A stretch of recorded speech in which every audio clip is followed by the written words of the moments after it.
Hi, today we're going to take a look at the new lens by Meike. This is the 55mm f1.8 autofocus lens. So, let's see what you can do. Today we're taking a look at the first lens from the Chinese manufacturer Meike, the 55mm f1.8 Pro, a fast full-frame affordable option for mirrorless cameras. Founded in 2003, Hong Kong-based Meike Digital Technology has been developing and manufacturing both stills and cine lenses for over 2 decades.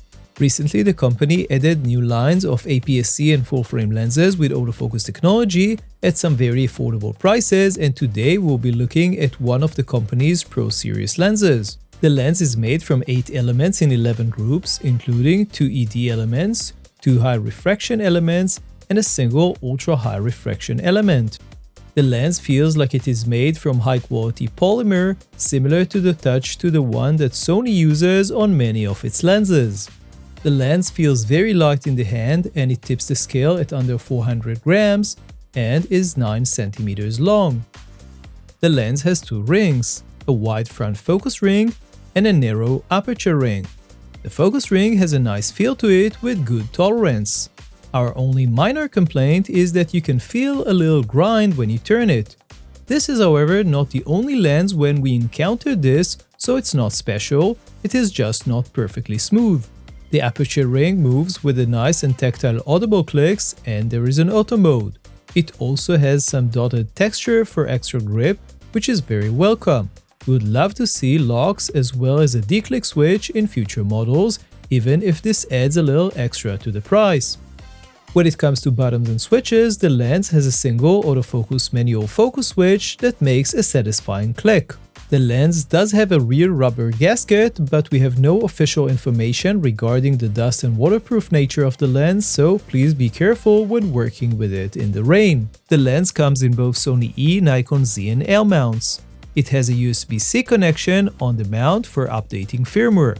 The mount on our unit was a little stiff. The lens comes with a petal-shaped hood, 4 cm long with a small nice touch, grooves that makes the hood easier to lock and remove. We would like to see this on all lenses. The lens has 9 rounded aperture blades. We will see later on in this review how this affects the bokeh of the lens. The Meike 55mm f1.8 has a small and somewhat unconventional 58mm front filter thread. Now let's move over to performance and we'll start with focusing. When it comes to manual focus, the lens works pretty well, although like you would expect, this lens has a fly-by-wire mechanism and hence there is no way for repeated identical focus pulls. We tested the autofocus in the studio both in lit and low light situations, and the focus seems to be snappy and accurate on our Sony A1 camera. In a real-world test, we found that with the A1, the lens has difficulty focusing on objects coming closer to the lens, mostly at closer distances. We tested the sharpness of the Meike lens using our image test chart with the Sony A1. Wide open in the center, the lens is fairly sharp, but the contrast is fairly low. Closing down to f2.8 improves the sharpness a bit, and the contrast looks much better. The edge of the frame is not sharp wide open, and even at f4 it is not perfectly sharp, but at f5.6 you do see good sharpness. Now let's put things into a little perspective.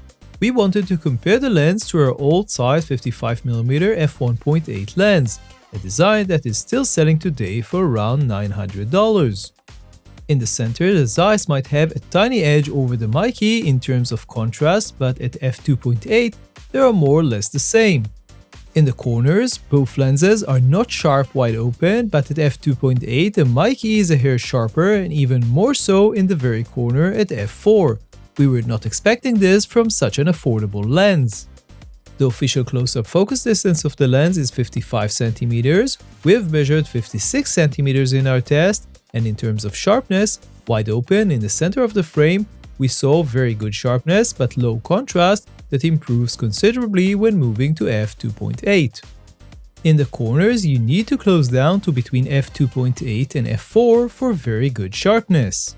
Looking again at the Zeiss 55mm f1.8 for comparison, that size can focus from much closer, about 50 cm or so, but it is also softer wide open in the center, but sharper in the corners.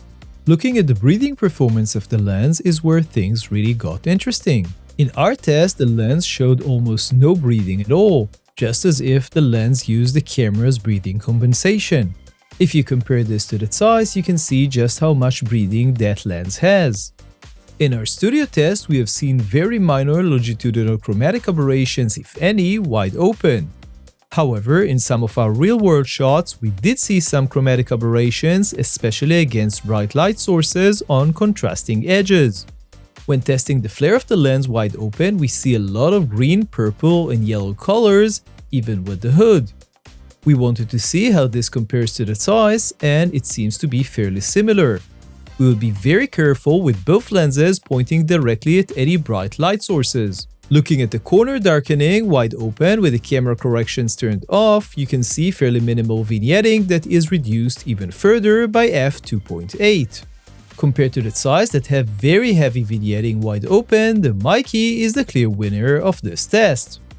The Meike seems to have a tiny bit of an even curvature with the corrections turned off, with its eyes showing a more straight lines, although both seems to have some distortion in the top left corner. You can also see that its size is a tiny bit tighter in terms of the focal length and also a little darker overall with the same settings. The bokeh is not the strong point of the lens. The bokeh balls are not round, even fairly close to the center, wide open, and even at f2.8 they are not round enough and small. While this is not ideal, looking at the size performance in this test, it seems very similar with the addition of onion rings inside some of the bokeh balls. We shot a few images and a couple of videos with our Sony A1, and our colleague Lou shot some more with his Sony A7 IV. Here are some examples.